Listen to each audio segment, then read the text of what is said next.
Hey, we finally did it! You're watching the fifth and final part of this van tour series about my unfinished van Louise. In this video I will show you the division between the front and the back of Louise, as well as the driver's cabin. Let's go!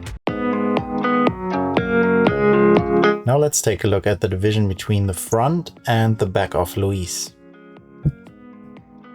I have dug deeply through the archives and found this clip here. This is what the dividing wall looked like in its original state. Why this was a very long time ago and how long exactly, that's a topic for another video. For now, this is a quick look from the front, and this here is the original dividing wall after it was removed. And here is the new partition wall before I installed lots of other things in the van. And last but not least, the dividing wall in its current state. And there isn't actually too much to say about it. The wall is made of wood, there are hard foam panels in the center for insulation, and the windows on the left and right are made of acrylic glass. In the middle I'm going to put a door that I've actually already built, but that was a little bit wobbly for my taste, so I have to improve it. We're currently using this red blanket in the top left corner here as a privacy screen and to keep the lights out at night. It works reasonably well, but it's not super comfortable to put up, and it also doesn't provide a complete blackout. In case you are wondering, we attach it with clamping magnets.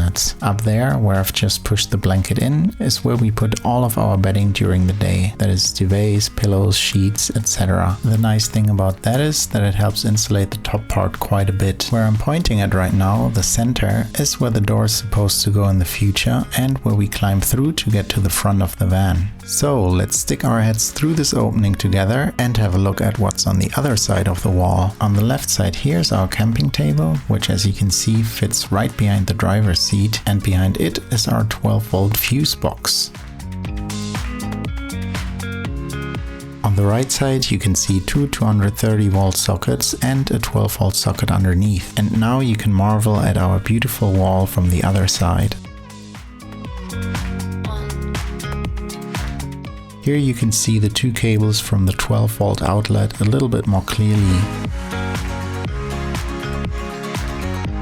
And with this close-up of the finest wood beautifully finished, we say goodbye to the dividing wall. And finally, last but not least, the driver's cabin.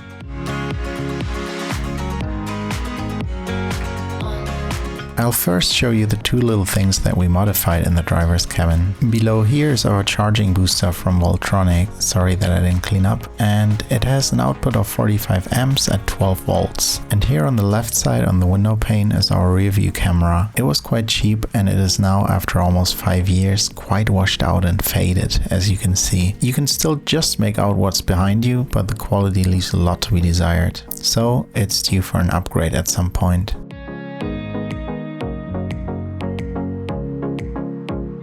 Now to the features and amenities that Louise brought with him from the start. Here's a coin holder that we've never ever used, and behind it is a socket that we have used many times. And another one here that is slightly broken. There's a lot of storage space in the left door, and the same of course on the right.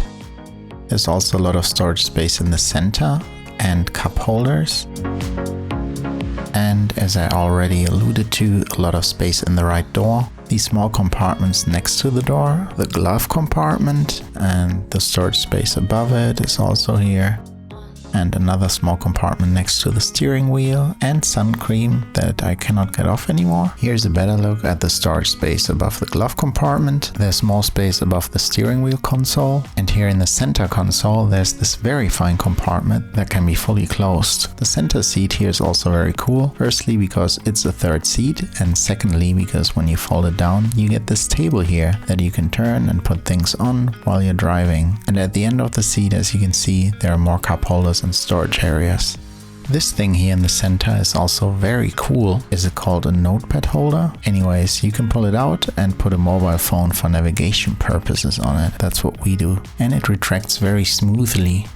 Now to plans for future improvements. I've already told you that the rear view camera isn't very good, so that will have to be replaced at some point. Our notepad holder, on the other hand, is already pretty great, but the mobile phones sometimes fall off of it when we drive through a tight corner, so I want to either attach a magnet in the middle or strips on the left and right so that our mobile phones will no longer fall off. This socket here has a loose connection, that's why we want to repair it, because then we can charge more devices more easily in the front while driving. Unfortunately, the cruise control here also has a loose connection, and because it's a huge relief on long journeys, I really want to repair it. Another improvement I'd like to make, if it's even possible at all, is an upgrade of the hands-free system, because currently I always have to shout when I'm on the phone so that people can hear me. And that's it for today. Thank you very much for watching. I really appreciate you taking the time. The next video will be about a little van trip we went on recently and our takeaways regarding van improvements from this experience. Until then, have a good one, cheers and goodbye.